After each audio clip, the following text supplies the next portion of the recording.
Hey there, everybody in the FFBE Global Facebook group. It's time for this week's Ask an Old Mog video where we talk about questions and answers in a visual format and try and help you learn how to play the game the way you want to play by, getting answers to those questions. And this week we have a very special guest, one of the other moderators in the Facebook group. Darrin is here to help us talk about a question. So I'll go ahead and let Darrin say hello and then we'll get started. What's going on, guys? Good to see all of you.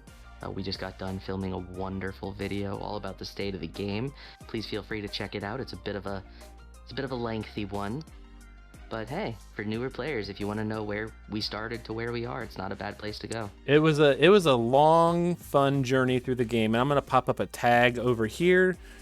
Over there, that tells you where you can watch that video. So I get so funny with the backwards computer and stuff like that. So anyways, let's get into this week's topic, which I think is an easy to discuss one, but maybe a controversial one. So a question came up in the group, and I actually also got a request for this video last week as well, about Master's Crowns. And so the one that came up in the group today was, I have 11 Master's Crowns. Who should I use them on? Who did you use them on? And so, this player wants to know, what are some good options for Master's Crowns? And if you don't know what Master's Crowns are, these are event rewards that they give out every once in a while that you can use as upgrade materials to give specific units new, like, hyper advanced skills that are kind of like supposed to be like the top level of what these units can do in a given category. So Darrin, I want to ask you, as part of this discussion, have you spent any Master's Crowns at this point? Exactly 0. You have spent 0. Okay, so I have also spent 0 Master's Crowns.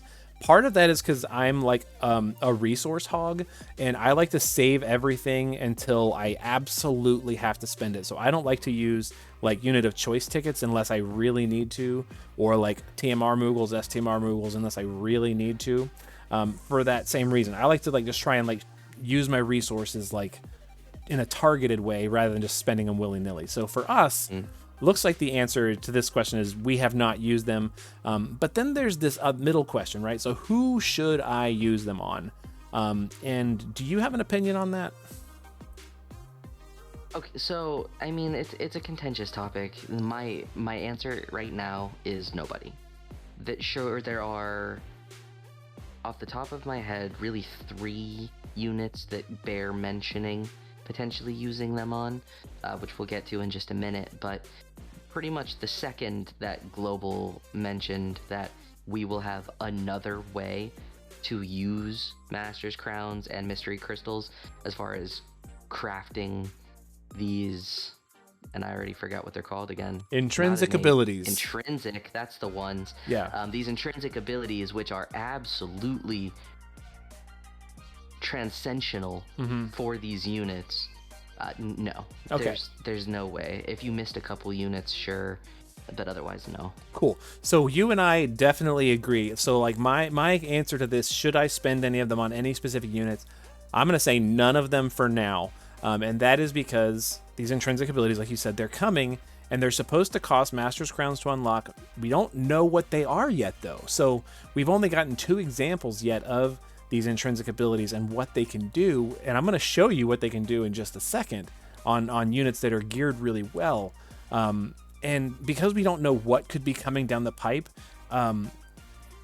quite frankly, they change the unit from being one thing into another thing very, very easily. The ones we've seen so far, and just imagine what else they could do. And I'm not even explaining it very well. We'll have to put the picture up in just a second, but I'm gonna go ahead and remove this and pop up on the list right now, on the screen, a list of all the currently available Master's Crowns upgrades, just to give you an example of what you could do if you wanted to spend them. And you said there were maybe 3 for you that you would pick if you were going to do them. Do you mind sharing what those are? Sure. So, Rain in both forms, a fantastic fire in peril, but again, that's going to cost you 2 crowns to get to. We have Lock, which again, if you missed Venera and you're not pulling on the current effective rerun of Lara Croft, and you didn't pull for Vilk for his 90% break, and you really need a 90% defense break, Sure, absolutely. A 90% defense break gives you exponentially more damage, which makes it immediately viable. But again, if you didn't get any of those other 3 units, which are all objectively better units as a whole, okay. And then Terra, for me, her field is objectively very good. The rest of her is dated. Yeah. And she's pretty much a dead party slot just for the sake of using a field. She does very little outside of that. I mean, yeah, she does hit relatively... She could hit relatively hard with her LB at one point. But now she's just a field monkey, you know? And 25 to 40% is huge. Being able to produce those fields for relatively inexpensive cost with Esper Orbs is nice. Locks LB, being able to be on demand 90% break, it's cool. It's a thing you could do, but we have better options to do it. I don't see it. I think Rain's probably the best one, and I haven't done mine. No. You know? I remember when Adele's came out, there was a lot of talk about, you know, you could unlock a really strong finishing move with Adele, but it was like, if you've got Sephiroth, who cares? You know? Right. If you've got a jumper, who cares? If you've got Kayn, who cares? You know, if you've got, you know, whatever. And a lot of these, you know, okay. Awakened Dragon Axstar, for example, his Magnus buffs his LB by 50 times. Woo. Wonderful. Why don't I just run Tyva's Spirit? You know? It's just, it's, they're not that exciting. They're just not that exciting. And we don't even have a lot of them. You can see on the screen right here, a lot of these are JP only with it. Like, we just don't have them. And even them are not terribly exciting. And it's become very clear that Global has done quite a bit to distinguish itself from JP. So if we even get these, who's to say that anything will happen with them? Yep. So to kind of give you some perspective, then, instead of what we're saying instead of maybe burning your crowns now on these abilities that are either side grades at best, right, to existing abilities that other units have, or even maybe little slightly less good abilities than other units have, maybe saving up for intrinsic abilities that could become very strong. I'm going to pop up 2 units on the screen now. I'm going to start with a Mazurka. So Mazurka is a jumper, and her intrinsic ability, I can't even remember exactly what it does. Do you happen to have it with you right now? Oh, goodness. Am I putting you on the spot? I'm pretty sure it's just jump damage. Here, I'm going to go ahead and I'm going to try and pull it up on the screen. Yeah. I'm looking too. Oh, of course I can't pull it up because I'm not doing it on a Mazurka. I know, it's my fault. I should have been prepared for it. Something friends. It is called, here it is. I'll go ahead and put it on the screen. So it is called For the Sake of Friends. That's the one. And it is 80% attack, 500 flat attack, boost physical damage against dragons, fairies, and aquatics by 200. Absurd killers. Boost damage of certain abilities and fill LB gauge at the start of battle. Not stackable, Mazurka only. Okay, so 80% attack and 500 flat attack. Plus killers, plus damage of skills, plus LB damage, and plus a full LB at the start of battle. Basically, I mean, it changes her. It does. It's worth remembering too that both of these abilities that you just put up there were free. They just gave them to us, which normally, based on what they've done before, means that the ones that you craft should objectively be better for the units they release them. There we go. So, I mean, these are great. Mazurka is still not a good unit, but now all of a sudden an EX2 Mazurka almost has 8,000 attack with max jump damage and a ton of killers because of one ability, for all intents and purposes. Now, again, I geared her pretty well for the sake of that picture. I'm actually a little upset that she's not EX3. I'm a little surprised, but that's okay. That's more for me than anything.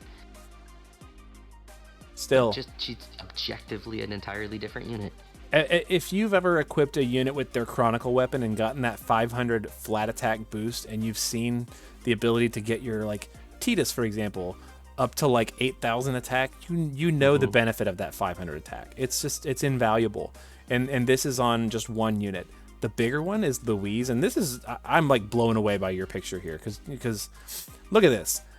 8,905 attack. That's capped attack.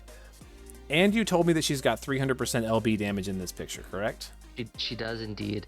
Now, again, full disclosure, she's geared very, very well.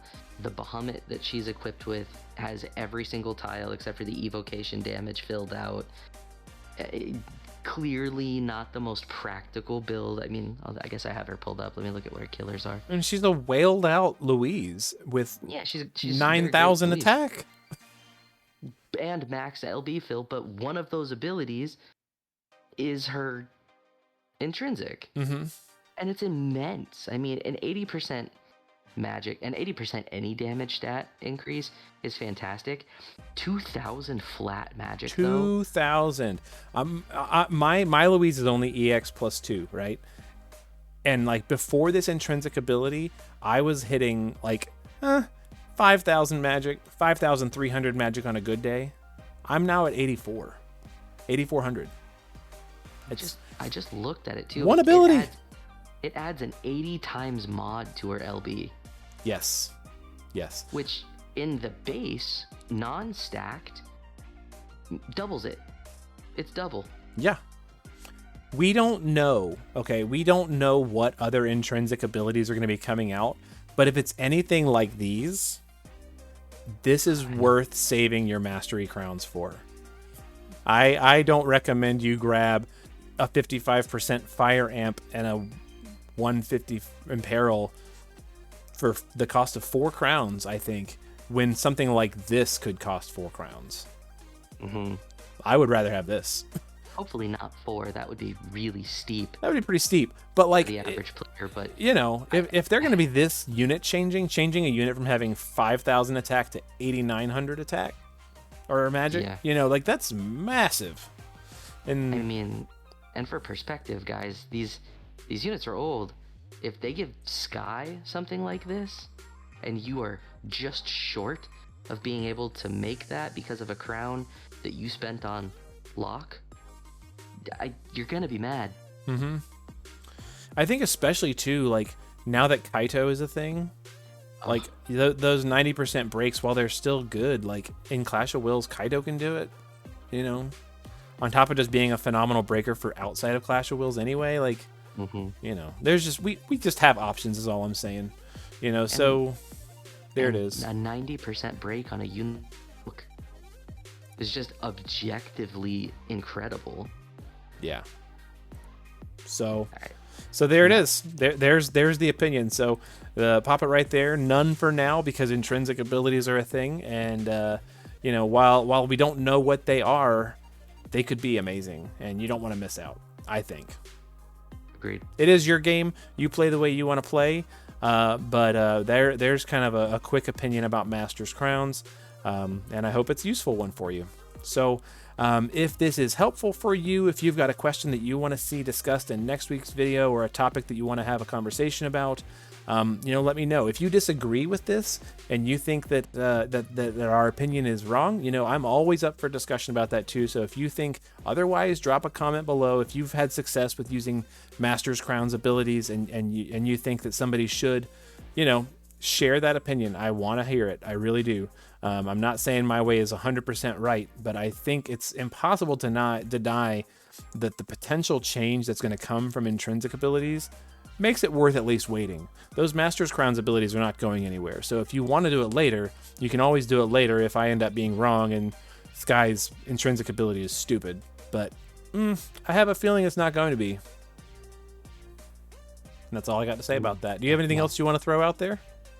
No, it's pretty open and shut. I'm not saying hoard your resources, but do that anyway. There you go. Well, thank you for joining me in this discussion as well as the other one. I've had you on this call for way too long. I'm gonna let you go to bed and me go to bed, and we'll see everybody in the group and everybody on YouTube in the next video. And you guys all be good to each other. Take care, and yeah, be safe out there. Okay.